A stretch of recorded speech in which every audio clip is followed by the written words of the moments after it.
Yun lang, ito is spelled G-E-D-I, hindi J-E-D-I. Okay? Jedi. It means Genius del Indio. And for me, I've given them this kind of title kasi parang I see them living their lives in such a way that maybe they should be also role models for us. We don't always have to get our role models on Oprah or on some talk show. Excuse me, I have to put on my thing. So see, I want to see these people too. Okay, let's go with clip 1. Kanina lang namin inedit ito. Let's hope. Ito, si Mang Rogelio. You saw outside yung mga Rudy. rattan sculptures. Kamusta nga eh? Sir. Ha? Sulay siya. Ang tulo-tulo man. Pagman.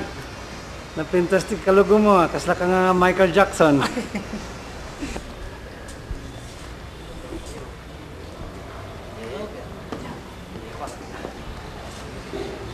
Tutoy tayo. Ha? Kasla nga. Pwede kang kaya-kaya ganito. Okay, bulag siya pero he's in touch. He knows. When I asked him to make a rattan statue of somebody holding a video camera, Babae. pwede babae. Hindi niya alam video camera, hindi niya alam paano tayo shoot, but kinapaan lang niya yung kamay ko. Filmmaker ng babae na yan. Tapos na straight yung... Si Rogelio made all those things that and they came down from Baguio, the one of the statues, tapos the other one came from the Lopez Museum, and the other one came from Yuchenko Museum. So I think without trying to be an artist with a capital A, yung sariling duwende ni Rogelio, I think is a good sign of a Jedi War. Next clip, please. Okay, this is Apo Lopez na Uyak. Influence, like My mentor. It condemns most of the cultural way of life, and so the young generation gets something like brainwash, and so they get away from the culture. They said it's bad, bad. So everything is bad, except what they are teaching. That's why the younger generation does not appreciate. Yeah, si Lopez so na much Uyak culture. hasn't taken up cultural psychology or any of that stuff. I think he didn't even finish his high school, but na-appreciate niya. Let me say one thing. Si Lopez is a very strong Christian, but in spite of that, he's able to decipher kung ano yung mga daloy ng kalooban ng mga Ifugao na dapat i-preserve. Lopez is supposed to be here tonight, but his house is perched on the cliff, and the strong rains last week have put it down. But he knows that he has been planting 1 million trees in the last 10 years dahil he's promoting Pinugo, the ancient watershed system. If you go to Ifugao, lahat ng mga rice terraces, there's always a little patch of forest there. Okay? Let's go to the next one. Sino yan? Dr. Alfredo Magnay. Okay? My range goes from a blind sculptor. Has survived the onslaughts of Western civilization. Onslaughts of Western civilization. Through cajoling, rewarding, fiestas, and so on.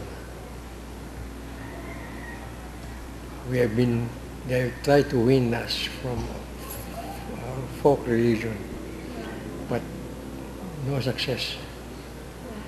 Culture is a slow process. It takes us thousands of years.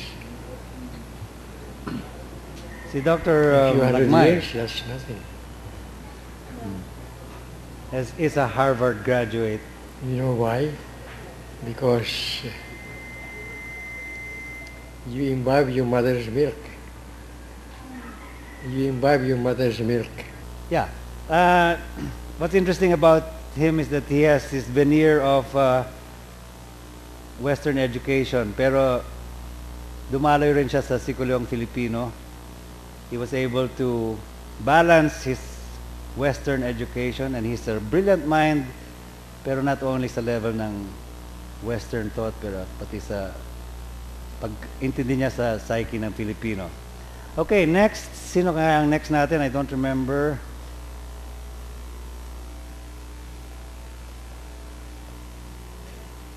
Reyna Yolanda.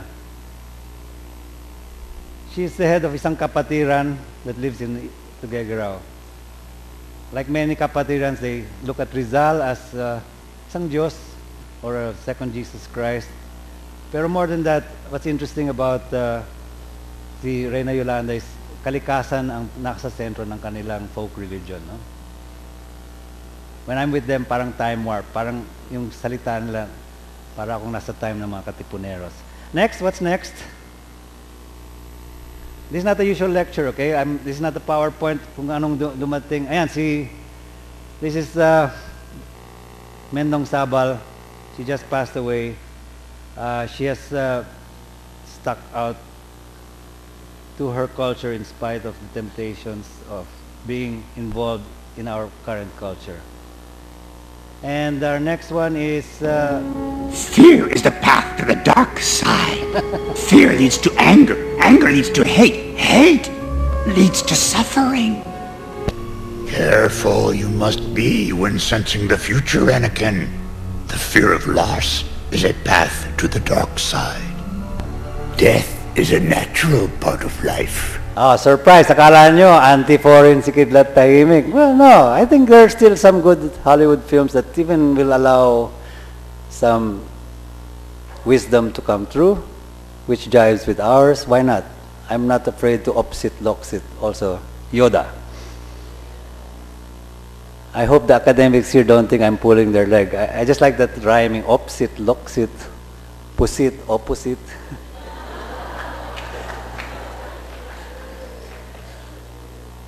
Now, what links these people, at least in my mind, I won't get into a theoretical thing like that, kasi baka I might get measured by academic measuring sticks, no? Pero yung interesting thing here that I find is that these people, I think they have a sense of that sariling duwende. Especially the locals that I've chosen. They have a sense of that, pero they're living their lives and they're living their thoughts aware of something, hindi ko masabi kung eksakto yun, but for me, they have a common spirit of culture resistance, okay?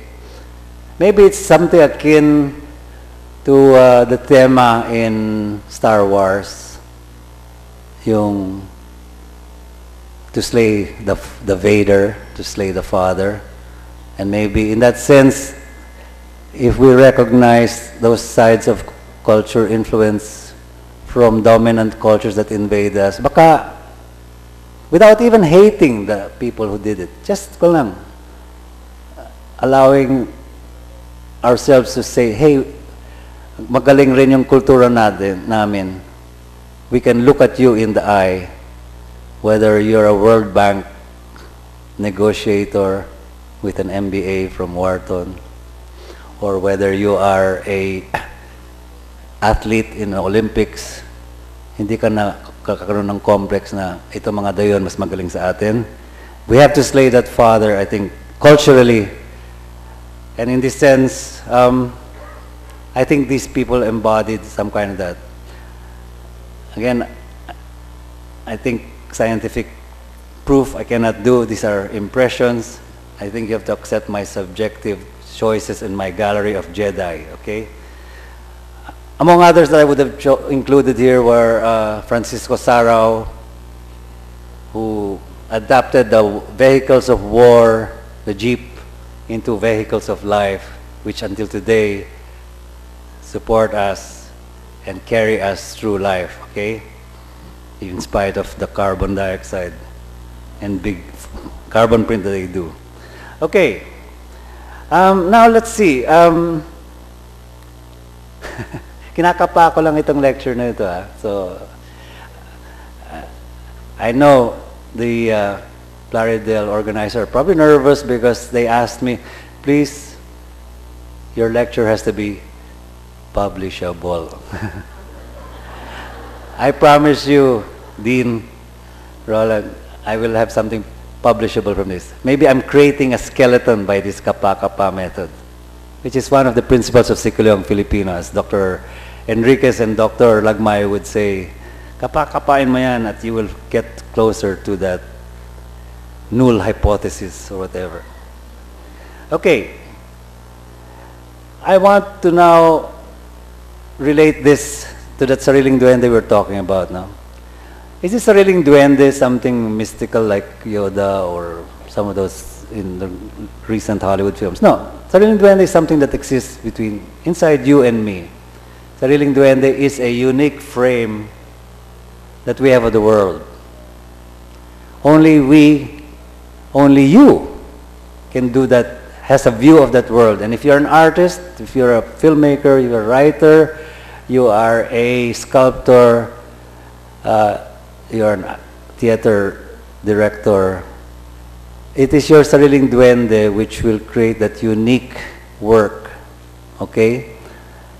And even if you're a lawyer or a congressman, I think sariling duwende also applies. Now I'm going to do a few clips, my visual opposites and loxites from my films, okay?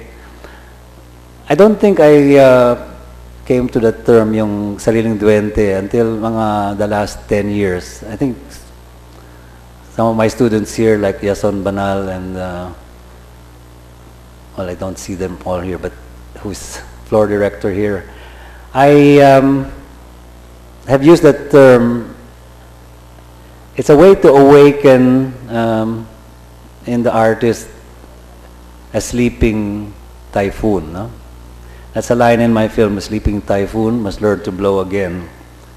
Where that came from, I don't know. It was in one dark moment in a dark editing room, lumabas yung linya na yun. People always ask, "Uy, saan mo nakuha yung saying na yun?" Sabi, I got it from Bathala na. Okay, let's go through again a few pictures from my films.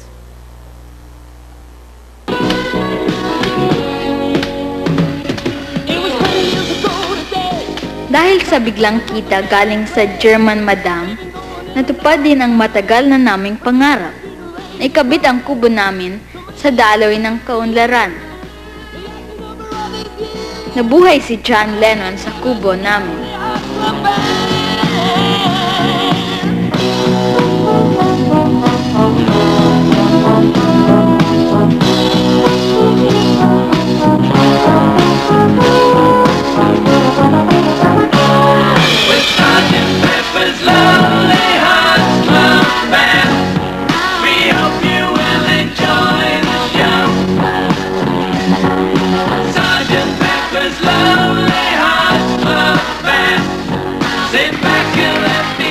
Okay lamang yan, pero huwag ninyong lilimutin ang tinikling at pandanggo. Ayun ang sayaw ng matatanda ng araw. Okay, here's another philosophy. Ay, blackout na naman. Tayo naman, oh. Like to take you home with us, we'd love to take you home. I don't really want to start the show, but I thought you might like to know. Okay, here's another opinion that maybe is not backed up by any diploma or backed up by titles, pero she makes sense, di ba? And she's open. We're a very open culture. Let's accept that, pero yun nga, wag natin